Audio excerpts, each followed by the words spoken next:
Welcome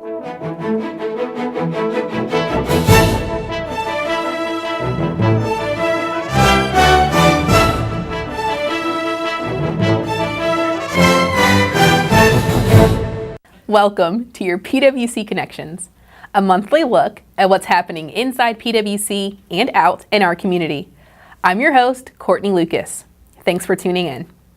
It's National Water Quality Month. Find out what we're doing year-round to bring you the safest and best tasting water in the state. We'll also hear from our interns and STEM students about their time at PWC this summer. We'll also take a trip to the Home Builder Association's Idea House to share some home design ideas.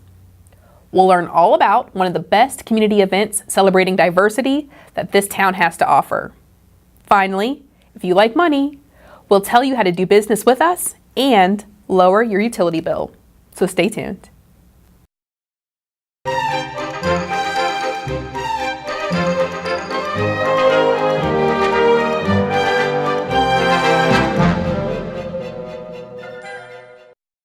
We have two water plants. One is located on Glenville Lake off of Filter Plant Drive, and they get our water from Glenville Lake. And we have the Hoffer plant, which is off of Ramsey Street, and that water comes from the Cape Fear River. Our plants use what's known as conventional water treatment. We take the water out of the river, we bring it into the plant, we coagulate any suspended material that might be in the water. The water's then settles. At that point, we use powdered activated carbon to prevent any kind of taste and odor problems. The water is then filtered through a sand and anthracite filter. At that point, we adjust the pH and alkalinity levels to make sure there's no corrosion once the water gets into the distribution system. Then we disinfect that water and send it out into the distribution system. We also add fluoride to protect public health by preventing tooth decay, which is a standard practice for most all utilities in the United States. PWC runs about 118,000 tests a year on our water. We test for things, some of the more common things would be pH, chlorine, fluoride, turbidity, color. Those are the kind of things we test on a regular basis. We also test for inorganics, which are things like cadmium, chromium, copper, nickel, lead, zinc. We test for organic substances, which are more the man-made type chemical compounds like dioxane or some of your petroleum, hydrocarbon type compounds. We test for disinfection byproducts. We do a lot of bacteriological testing out in the system. So we have folks out in the system collecting water samples from over 100 sample sites in our distribution system on a regular basis. So testing our drinking water is important because it's a way of verifying that the plants and the processes that we have in place are working to protect public health and to make sure that our water is in compliance with all state and federal regulations. So I know there's been a lot of talk in the news lately about Gen X, but that facility discharges downstream from our intake, so it's not in our water, and the state has done a lot of testing that's verified it's not found upstream of that facility, and it's not in our drinking water. We've all heard in the news also a little bit about 1,4-dioxane, and I would just say, up front, it's an issue that needs to be addressed, and it needs addressing sooner rather than later. And we've been working with the state regulators to find a solution to get that removed from our source water. The thing we need to remember about dioxane, first of all, is that it's a long-term exposure risk. It's not a short-term risk. The human health criteria that's been published by EPA is based on an individual drinking 2 liters of water a day for 70 years. And at the levels we're seeing in our water, that comes out to a less than 1 in 100,000 chance of developing any kind of health risk over a lifetime of exposure. I think the other thing that's important is that we sort of put that in perspective. If you ride or drive in a vehicle, your lifetime odds of being killed in a motor vehicle crash are about 1 in 600. And then you've got to consider too, it's a lifetime exposure, and we don't anticipate this being in our water anywhere near that long. We expect a solution, in the next couple years. And I'm proud to be employed at PWC, and I'm proud of the work we do to protect our water and to provide safe, clean water to our customers. And here again, I drink the water every day, and I feel very safe and confident that the product we provide is a good quality product.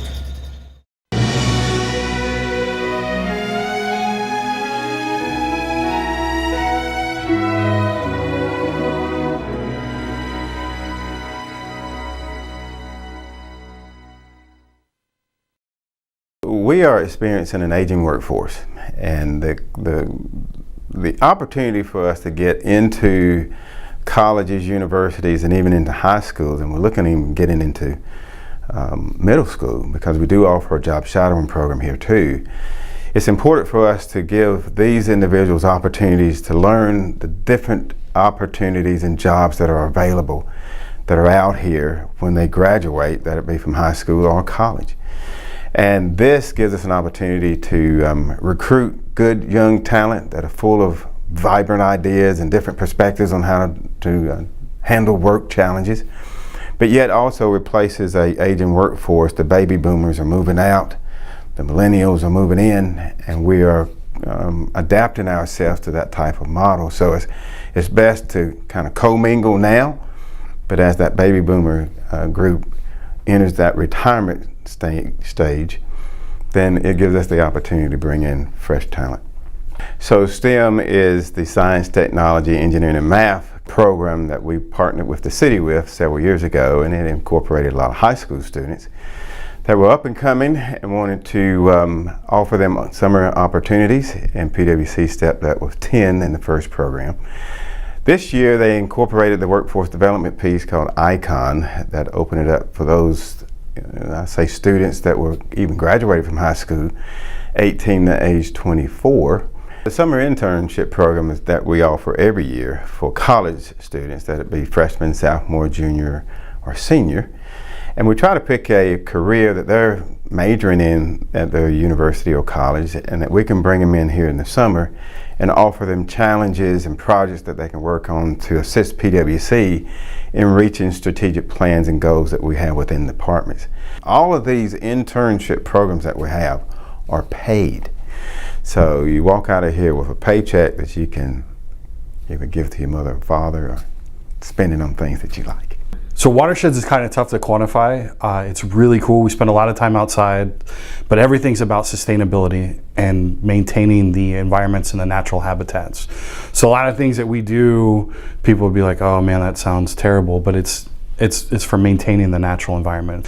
It can be arduous, it can be tedious, it's definitely hot, but it's well worth it. It's really cool. And I mean, we're in some of the most beautiful areas of places I had no idea. I've lived here more than 10 years. I had no idea that there's so much beauty here in town.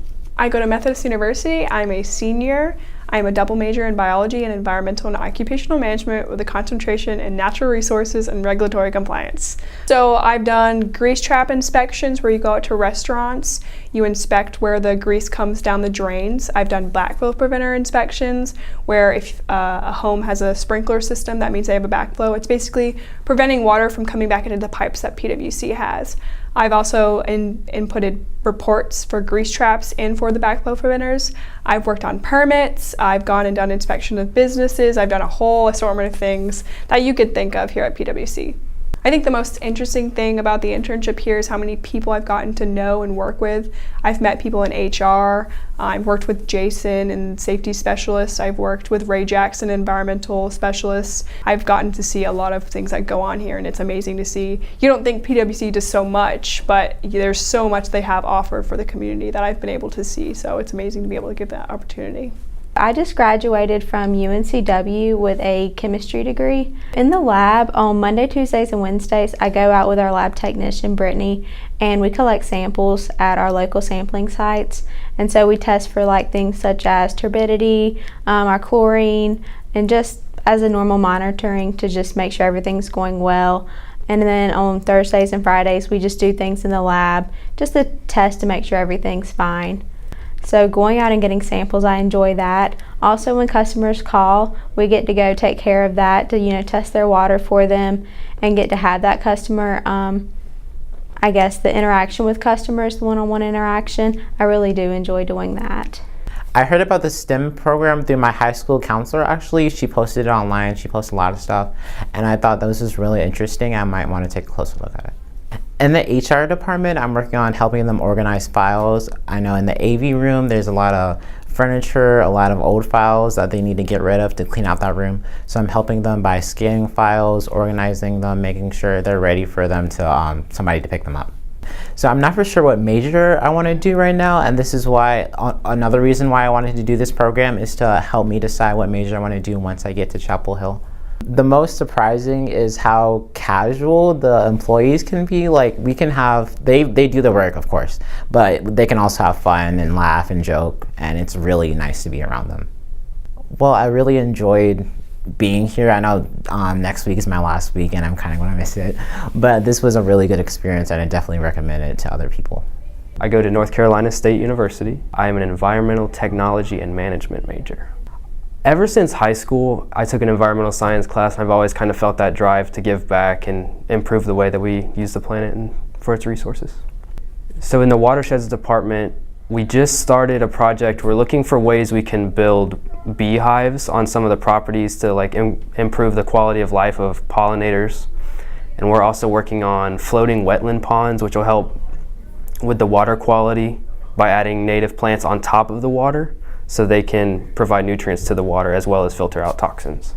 I would definitely say look into an internship here because I found that even if it's not exactly in my field, like I'm in watersheds and I'm more interested in working with solar energy, I'm making a lot of connections here and learning a lot of things about the environment that I didn't know before. So I would certainly recommend it.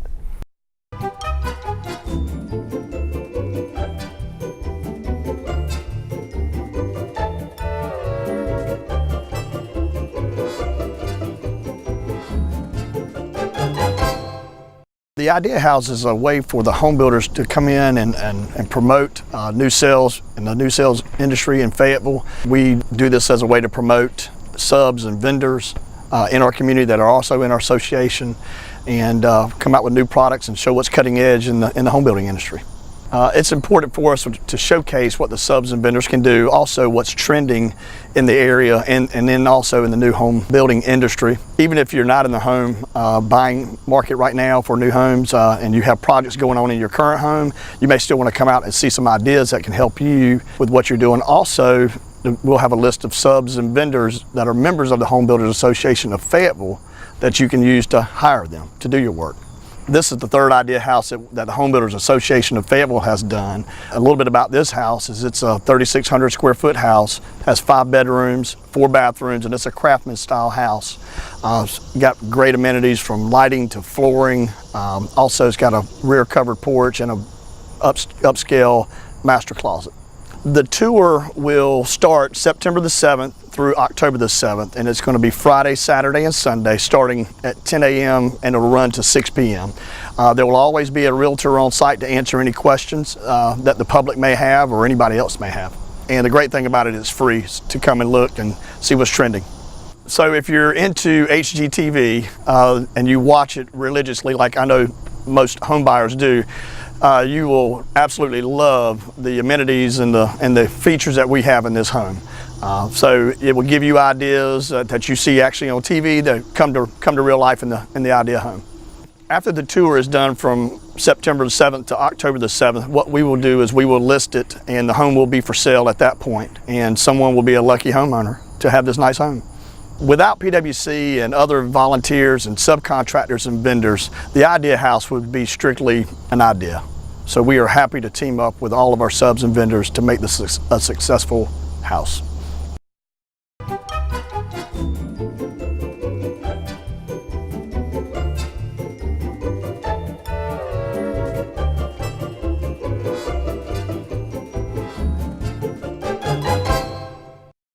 The annual Greek Festival is every year, the same time every year, the second week of September, September 7th, 8th, and 9th this year. It's an opportunity for our community and for our parishioners to really show who we are. The giving people of the Greeks, which is called philanthropia. Philanthropia means that you give continuously to the community, and that's what they're all about. It's an opportunity to share their faith, their culture, their food, their dancing, their passion in life. So when you come to the Greek Festival for the first time, you're going to think that you're visiting Greece. And thank God we live in such a wonderful community where our military probably has visited Greece, but many of their family members has not. So what a great opportunity to bring a little bit of the culture, a little bit of what goes on in Greece. New this year, you have the Bouzouki Taverna, which is going to be located on the back patio. And what you're going to see there is a backdrop of the Acropolis, of what life is really like in Athens. We'll have mezedakia, which is an appetizer plate, which we've never had before. It's going to be a wonderful experience. You'll have an actual bouzouki player, which is the instrument the Greeks use for entertainment. There'll be dancing. That'll be an area to really sit down, relax, and just get into the culture and dance with us, freestyle, just to have an opportunity to eat, drink, laugh, and just make believe that you're in Athens. One of the biggest treats of the festival are our amazing desserts. This is an opportunity for everyone in town to get some great fresh Greek pastries, some baklava, some kourambiedis, which are the white powdered sugar cookies that melt in your mouth, the melomakarona or finikia as they call them, which are the honey dip cookies. No calories, of course. Lots of different pastries. Biggest seller. So get here early. If definitely that's something you want to do, is come down to the festival and stock up on your pastries. This is where you really get a taste of Greek passion, because everything we do is around food, that you can dance and eat, and of course maybe even have a shot of ouzo with it, or a little Greek wine. The food outside, there's gyros, there's lamb, there's spanakopita, there's tiropita. We've even got a little American pizza for the kids, you know, but definitely taste our food. The food is where you really get an idea of who Greeks are. When you're sitting down at a table and you're eating with Greeks, the Greek salad, whatever it is, that's where you feel your passion. And that's what we want to bring to everyone. So the food is the biggest part of our festival because it is done with passion. So new this year, we have the baklava run. Register online. There'll be a $25 registration fee. It'll be very exciting to watch everybody running around town and ending up at the Greek Festival this year. One of the great things about the Greek Festival is that admission is free. There's free parking. The only thing that you would have to pay for is your food. We've got vendors. We've got entertainment, which is free. Where are you going to go in town with free entertainment, free parking, free admission, and lots of fun? One of the very special things that we like to showcase here at the Greek Orthodox Church is our church. The church is open for tours. There'll be people there to answer questions. We welcome all of you to come in, light a candle, say a prayer, and then go right outside and enjoy your afternoon with lots of food and entertainment. It's a fun place to be in the summertime. Bring your children. There's children events here as well. Food, culture. What a wonderful way to spend your weekend, September 7th, 8th, and 9th.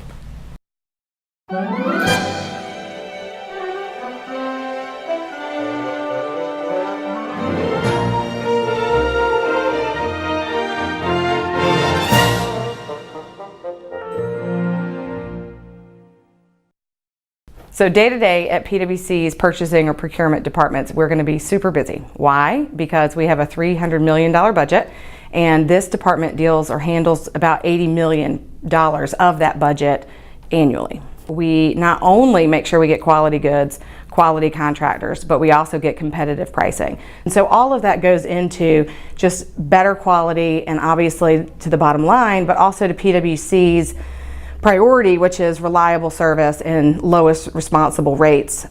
PWC has a strategic goal to increase local vendor capacity and engagement. There's only so much we can do with local capacity, because obviously that is, can a business handle the amount of work? Do they have the cash flow? Do they have the staff? That's kind of what we're seeing as challenges right now. But the first part of that is really how to engage with a small business. Who is interested in what PWC does and doing business with PWC? I think the first step of that is, what do we buy? And if you've been to the Building Business Rally, if you've been to any of our classes that we've had previously, we have a pretty blue sheet that has everything. from corporate wellness to those transformers to water sewer construction to electric construction to somebody has to buy light poles, and that would be the procurement department. So I think the first thing is getting that word out and then figuring out, are there local businesses interested? And if they're not, then we have to talk to businesses outside. The process of becoming a vendor is relatively easy. I would suggest to go online and fill out our online application. That comes to PWC directly, and then we send that to accounting. Accounting puts you in the system. That does not mean you're going to get a contract or an opportunity. But what that does mean is that every month we then email everyone in PWC, this is a new vendor, this is where they're located, and this is what they do. So how does that really help the business? Well, so if a department wanted to buy a small something, they go through a requisition checklist. They have to get 3 quotes. If your information is already in our system, you've already substantially helped yourself become one of those quotes. Doesn't mean you're going to get the business, but what it means is we've now become familiar with you. It would be good just to fill out that paperwork, let us know what you do, and be very detailed about what you do, because a lawn care company could do just maintenance, but they could do edging, they could do sod, they could do all things. So let us know what you do, and then we will call you if we have an opportunity. So some of the events that will help a business become more familiar with what we do or what we purchase or the way in which we do that. Definitely the Building Business Rally that we had recently, which was a smashing success and super fun for us to do and meet people. We have a wonderful SBA program in town called the NCPTAC Office, or Procurement and Technical Assistance Center. It sounds like a really big title, but really what they do is help you learn that government speak. There are events at FTCC, like the Federal Contracting Defense Show. There's infrastructure shows. Those are things that all businesses should be networking with. You can find formal opportunities, which would be the formal bids or larger projects, at the Fay PWC website. And you look under Doing Business, and there's a little bid opportunity link right there. All right, so let's talk about hashtag Make Money Mondays. So it was created by PWC, and what we do is just connect resources, opportunities, fun things to get people's attention, to really engage with not just the general public, but the ratepayers and also those businesses that are interested in opportunities. So we're part of the community, we're here for the community, and we want the community's best value. We are building reliable services through good contracting and procurement methods. And that's how it works.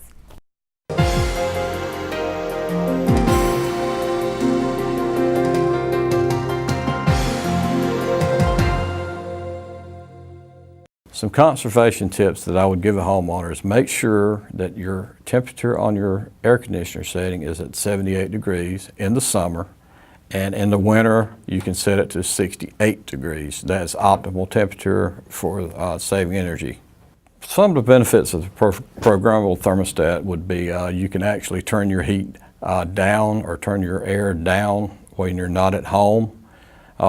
Before you go home, you can actually turn it back down to a desired temperature, and that's the good thing about the programmable thermostats. Home insulation is very important because it helps keep the cool air out and the warm air in, or in the opposite, if you're running your air conditioner in the summertime, it helps keep the cold air in. It's good to seal all your windows and doors. Make sure there's a good seal, make sure there's no light coming through the doors or windows. That is a good source of losing heat and cooling. Energy Star appliances are very significant. You can look at the chart and tell how many kilowatts it might use or how much power it might use in a year or a month. They're very important because they do save a lot of energy in the long run. On the HVAC systems, you need to make sure that you change your filter monthly. Make sure you keep it clean. It's important that you have frequent, at least once a year, have it serviced. Make sure everything's good. Make sure all your duct work is intact because you lose a lot of your air conditioning under your house if your duct work is not attached properly. It's optimal that you have your water heater on 120 degrees. If it's out in the garage area, you can also put a blanket on it and make sure that all your pipes are insulated. The Home Efficiency Audit Program, we actually go into your home, we check for insulation, how the thickness of the insulation, what rating the insulation is. Under your house, make sure your insulation's good. In your attic, make sure your insulation's good. We check for any gaps in any windows or doors. We also check your HVAC. We check your ductwork. Make sure all your ductwork's fine. Make sure there's no leaks around your ductwork. A number of things we do to try to help you save a little bit of money. Also, you can find more information on the home audits on the PWC website. We have conservation tips at faypwc.com all year round.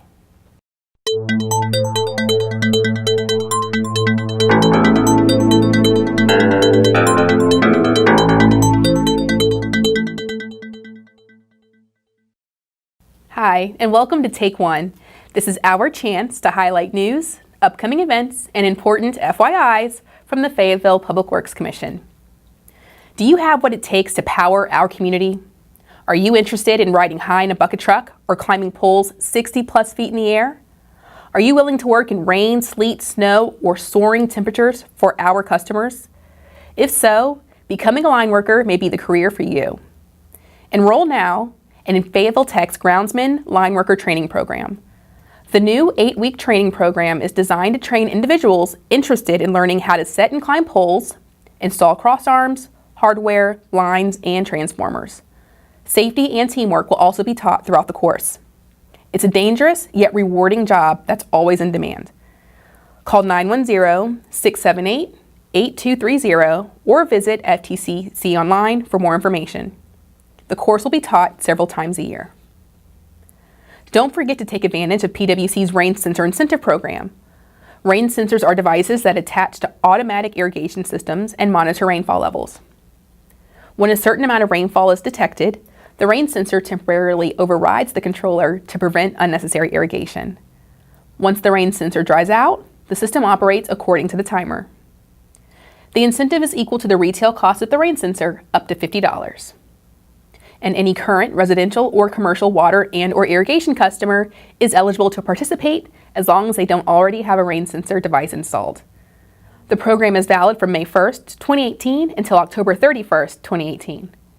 For complete program details, visit our website or contact the Customer Programs Call Center at 910-223-4600. PWC's HVAC Incentive Program is another great way to save. Valid from April 1st, 2018 through December 31st, 2018, residential electric customers can earn bill credits for replacing their old and efficient HVAC units with ENERGY STAR labeled units. Bill credits will also be given to residential electric customers who replace their ductwork by a licensed HVAC contractor. For complete program details, visit our website.